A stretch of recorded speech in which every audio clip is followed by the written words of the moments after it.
On August 9, 1965, a man sat in front of a television camera and broke down in tears. That man was Lee Kuan Yew. And the tears were not political theater. They were real. Just hours earlier, Singapore, the territory he governed, had been expelled from Malaysia, not through war, not through revolution, but through a unanimous vote in Kuala Lumpur. A nation had voluntarily amputated one of the most strategic pieces of its own land. Independence is usually a moment of celebration. For Singapore, it felt like a death sentence. Lee had spent his entire adult life believing that Singapore's survival depended on being part of Malaysia. Now that belief had collapsed overnight, and in its place stood an impossible reality. Singapore had no oil, no gas, no minerals, no farmland, no water security, and no army. More than 90% of its food was imported. Half of its water came from Malaysia. 2/3 of its 1 million population lived in slums. Many were addicted to opium. Ethnic violence between Chinese and Malays regularly spilled into the streets. More than half the population could not read. This was not a rising nation. This was a failed state in waiting. To make matters worse, Singapore's neighbors were not friendly. Malaysia had every incentive to strangle the new country economically. Indonesia, under Sukarno, was already running a violent campaign against the Malaysian Federation, a campaign that had included bombings inside Singapore itself. And looming over all of this was another disaster. The British were leaving. For over a century, Singapore had been plugged into the British imperial system. British naval forces anchored in its harbor. British dockyards employed tens of thousands. British spending accounted for roughly 20% of the island's economy. Now Britain was withdrawing, militarily and economically. The anchor was gone. From the outside, Singapore's future looked obvious. Unemployment, violence, capital flight, starvation, collapse. And yet this story does not end there. Because Singapore's tragedy in 1965 was not the beginning of its story. It was the collision point of much older forces. To understand how this tiny island would later become one of the richest places on Earth, we first need to understand why it existed at all. Long before Singapore became a country, it was something far more valuable, a location. At the southern tip of the Malay Peninsula lies one of the most important maritime corridors on the planet, the Strait of Malacca. For centuries, this narrow channel served as the gateway between the Indian Ocean and the South China Sea, between Europe, the Middle East, India, and East Asia. Whoever controlled this strait controlled trade. In the 19th century, this reality was fully understood by one of the most powerful corporate entities in history, the British East India Company. Its profits depended on shipping Chinese tea to Europe and selling Indian opium to China, and almost all of that trade passed through Malacca. The problem was control. The Dutch dominated most ports in the region and taxed trade heavily. So when a British official named Sir Stamford Raffles encountered a sparsely populated island at the edge of the strait, he made a radical decision. Singapore would become a free port. No tariffs, no customs duties, no restrictions. It was a direct challenge to every other port in Southeast Asia. And it worked. Within years, traders from China, India, and the Malay world flooded in. Ships crowded the harbor, warehouses rose along the shoreline, money flowed, but so did chaos. With little regulation, Singapore became a hub for gambling, prostitution, opium dens, and organized crime. It was prosperous, but unstable. Then came a development that supercharged everything. In 1869, the Suez Canal opened. Shipping routes from Europe to Asia were suddenly thousands of miles shorter. Trade exploded, and the Malacca Strait became even more valuable. Singapore, sitting directly on that route, transformed from a regional outpost into the most important port in Southeast Asia. By the early 20th century, Singapore was no longer just a stop on the way to China. It was the processing hub for the region's resources. Tin, rubber, and commodities extracted from the Malay Peninsula and shipped to the world. Singapore had no resources of its own, but it didn't need them. It was the funnel.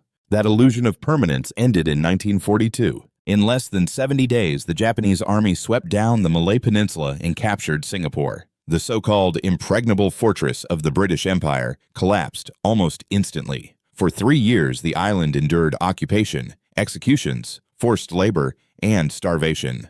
Entire neighborhoods were destroyed. Tens of thousands were killed. When liberation came in 1945, Singapore was physically ruined and socially broken. The British returned, but weakened and uninterested in rebuilding a colony they no longer believed they could hold. Reconstruction was chaotic. Slums spread. Infrastructure lagged. Violence returned. Even worse, Singapore had no shared identity. Chinese, Malays, Indians, Each community lived separately, spoke different languages, worshipped differently, and competed for scarce resources. Decades of colonial rule had done little to integrate them. As unemployment rose and living conditions deteriorated, ethnic riots erupted, politics radicalized, communists, nationalists, and ethnic factions all pulled in different directions. Singapore was a powder keg. Into this chaos stepped Lee Kuan Yew, British educated, legally trained, cold, analytical, and deeply scarred by the collapse of empire during the war. Lee did not believe Singapore could survive alone. Independence without resources, in his mind, was suicide. His solution was merger. In 1959, Lee became Prime Minister of a self-governing Singapore under British oversight. His promise was clear. Singapore would merge with Malaya to form a larger, stronger federation. In 1963, that promise was fulfilled. The Federation of Malaysia was born. And, almost immediately, it began to tear itself apart. The Malaysian political system was built on ethnic preference, prioritizing Malays over Chinese. Singapore, which was majority Chinese, represented an existential political threat. Tensions exploded into riots. Trust collapsed. And in 1965, just 2 years after the merger, Singapore was expelled, against its will. Lee now faced the question no leader ever wants to face. How do you build a nation from nothing, surrounded by enemies, with no resources, no army, no unity, and no margin for error? His answer would define Singapore forever. Lee Kuan Yew understood something immediately. Singapore did not have the luxury of ideology. It did not have time for debate, for political experimentation, or for gradual reform. A divided, poor, and vulnerable society could not afford chaos. Order had to come first. Growth could come later. And freedom, if it ever came, would come last. So Lee chose a path few leaders openly admit to choosing. He chose control. Political opposition was crushed. Free speech was sharply limited. Protest became illegal. Newspapers were brought under state supervision. Critics were sued into bankruptcy or detained without trial. Elections continued, but in a form so tightly managed that Singapore effectively became a one-party state under the People's Action Party. To outside observers, this looked brutal. To Lee, it was survival. The greatest threat inside Singapore was not poverty alone. It was violence, especially ethnic violence. Chinese, Malays, and Indians had already shown they were capable of tearing the island apart. Lee declared all races equal, but equality would be enforced by the state. 4 official languages were recognized, but English was imposed as the common tongue. Religion was tolerated, but strictly controlled. Any attempt to use race or faith as a political weapon was shut down immediately. Singapore would not be allowed to fracture. At the same time, Lee understood that social peace without economic progress would not last. People might accept repression for a while, but not forever. If he was going to demand obedience, he would have to deliver prosperity.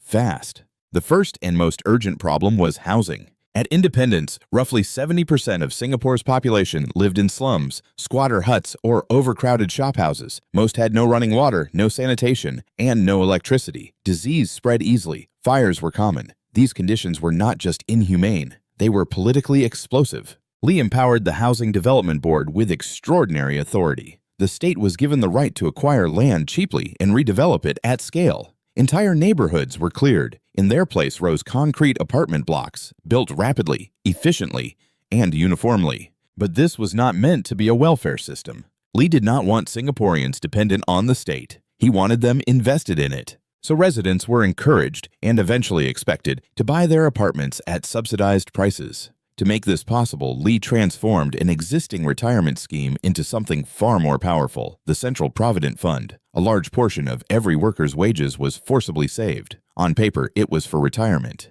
In practice, it became a national pool of capital. Citizens could use their CPF savings to buy their homes. The effect was transformative. Families who had lived in slums for generations suddenly owned property. They had assets. They had something to lose. Social stability followed. Ownership aligned personal survival with national success. By the end of the process, the majority of Singaporeans owned homes built by the state, but paid for with their own money. With housing stabilized, Lee turned to the second pillar of survival: jobs. Singapore had no domestic market to speak of. Its population was too small, its resources non-existent. The only viable strategy was export-led growth, and that meant foreign investment. Lee abandoned ideology entirely. Taxes were kept low, Regulations were simplified, bureaucracy was streamlined, entire industrial zones were built almost overnight. Companies were offered extraordinary incentives, including years of zero taxation, if they agreed to manufacture in Singapore.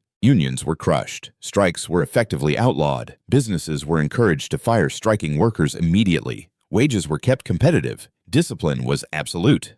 To many, this looked like exploitation. To Lee, it was the price of entry into the global economy. And the timing could not have been better. In the 1960s and 1970s, globalization was accelerating. American and Japanese companies were expanding overseas. At the same time, political chaos in China, especially the Cultural Revolution, scared investors away from traditional Asian hubs like Hong Kong and Taiwan. Singapore presented itself as the anti-chaos: clean, stable, efficient, predictable. Factories arrived, then more factories, electronics, shipbuilding, chemicals. Simple at first, labor-intensive, but scalable. Within a decade, unemployment had virtually disappeared. Economic growth surged at rates most countries only experience once in a century. But Lee was not finished. Growth alone was not enough. Singapore needed credibility, and nothing destroys credibility faster than corruption. Lee treated corruption as an existential threat. He raised salaries for ministers and senior civil servants to levels comparable with top private sector executives. Then he empowered anti-corruption agencies to act without restraint. Anyone caught taking bribes went to jail. Rank did not matter, loyalty did not matter. When one of his own ministers was implicated in a major corruption scandal, Lee refused to intervene. The minister later took his own life. Lee's response was cold and unapologetic. No one, he said, was above the law. One exception would destroy everything. The message was clear. Singapore was not a place to steal. As foreign investment grew, Lee shifted focus again. Cheap manufacturing would not sustain long-term prosperity. The real asset Singapore had was its people. Education was re-engineered. Technical schools multiplied. Curricula were aligned with industry needs. Foreign firms were paid to train local workers. Healthcare was expanded to keep the workforce productive. This created a feedback loop. Higher skills brought higher value industries. Higher wages increased savings. Higher savings fueled more investment. The state reinvested relentlessly into infrastructure, education, and technology. By the 1980s, Singapore had climbed the value chain. It was producing advanced electronics, petrochemicals, pharmaceuticals, and precision manufacturing. Despite having no oil of its own, it became one of the world's largest petroleum refiners by importing crude from neighbors, processing it, and exporting higher-value products. Once again, Singapore acted as the funnel. Finance followed naturally. Sitting between time zones, Singapore became the bridge between Western and Asian markets. Capital flowed in. Banks followed. The city evolved into the financial and logistical hub of Southeast Asia. Where private enterprise could not move fast enough, the state stepped in. Government-linked companies were created. Airlines, shipyards, steel, chemicals. Unlike typical state enterprises, these were run explicitly for profit. Loss-making ventures were shut down. Successful ones were later partially privatized, with citizens given priority access to shares. The state acted not as a welfare provider, but as a ruthless capital allocator. By the time the dust settled, Singapore was no longer a desperate port city. It was a system, a machine designed to convert discipline, location, and human capital into wealth. But this machine had a cost, and that cost would define Singapore's moral controversy forever. As Singapore grew richer, Lee Kuan Yew tightened control even further. Order was not a byproduct of prosperity. Order was the condition for it. Littering became a serious offense. Spitting carried heavy fines. Chewing gum was banned. Drug trafficking was punished with death. Vandalism meant public caning. Even minor acts of disorder were treated as threats to the system. The logic was simple. If chaos returned, everything would collapse. Political opposition was neutralized not through mass violence, but through law. Lawsuits bankrupted critics. Detention without trial removed those deemed dangerous. The press was brought firmly under state control. Lee was unapologetic. "We decide what is right," he said, "never mind what the people think." To the West, this was authoritarianism. To Lee, it was engineering, and it extended beyond politics. Housing was deliberately mixed by ethnicity to prevent ghettos. Chinese, Malays, and Indians were forced to live side by side. English became the working language, not because it was culturally dominant, but because it was neutral. It did not belong to any group. It belonged to the state. Family planning was imposed. Campaigns discouraged large families. Later, when birth rates fell too far, policy reversed. Women were pushed into education and the workforce. At times, Lee crossed lines even his supporters found uncomfortable, openly arguing that society should encourage its most capable citizens to reproduce. Lee was not just governing a country, he was manufacturing a population. This ruthlessness extended to foreign policy. Singapore was small, but it refused to act small. Lee understood that survival depended on balance. The island hosted American warships while maintaining open relations with China. It embedded itself deeply into the emerging regional order, helping found ASEAN to lock its neighbors into cooperation rather than conflict. When the CIA attempted to infiltrate Singapore's intelligence services, Lee exposed the operation publicly and fined the United States. Washington paid. When Australia relied too heavily on raw exports, Lee openly mocked it as the white trash of Asia. When China opened up under Deng Xiaoping, its leadership studied Singapore as a model of how discipline and markets could coexist. Singapore became untouchable not through force, but through leverage. By the 1990s, the transformation was undeniable. The port became one of the busiest on Earth. Changi Airport emerged as a global benchmark. Singapore Airlines symbolized efficiency and precision. The city evolved into one of the world's most important financial centers, managing capital flowing between East and West. Income soared, education outcomes ranked among the best globally, healthcare rivaled that of far larger nations. Infrastructure became world-class. A country that had once looked destined for collapse now outperformed many former empires. By the year 2000, Singapore's GDP per capita matched advanced Western economies. By the 2020s, it surpassed many of them. And yet, the question never disappeared. Was it worth it? Singapore's success came at the cost of political pluralism and certain individual freedoms. Public dissent remained constrained. The ruling party dominated. Society was efficient, safe, and wealthy, but tightly managed. Lee never denied this trade-off. He argued that developing nations were judged unfairly by standards built over centuries in the West. Stability, he believed, had to come before liberty. Prosperity had to precede choice. A fragile society could not afford ideological purity. In March 2015, Lee Kuan Yew died at the age of 91. Nearly 2 million people lined the streets in the rain to pay their respects. They mourned not a saint and not a Democrat, but a man who had given them something rare in history: security, dignity, and opportunity, forged from nothing. Singapore today is not perfect. Housing prices rise. Inequality is debated. The population ages. Political pressure grows. The world around it is more competitive than ever. RVE. But the system Lee built endures. And that may be his final lesson. Singapore did not become rich because it was free. It did not become rich because it was lucky. It became rich because it was designed. Its economy is not a universal model. Its politics are not easily defended. But for Singapore, in its geography, its history, its constraints, this system worked. Not because it followed ideology, but because it followed reality. And that is why Singapore is not just a success story. It is a reminder that nations are not born, they are built.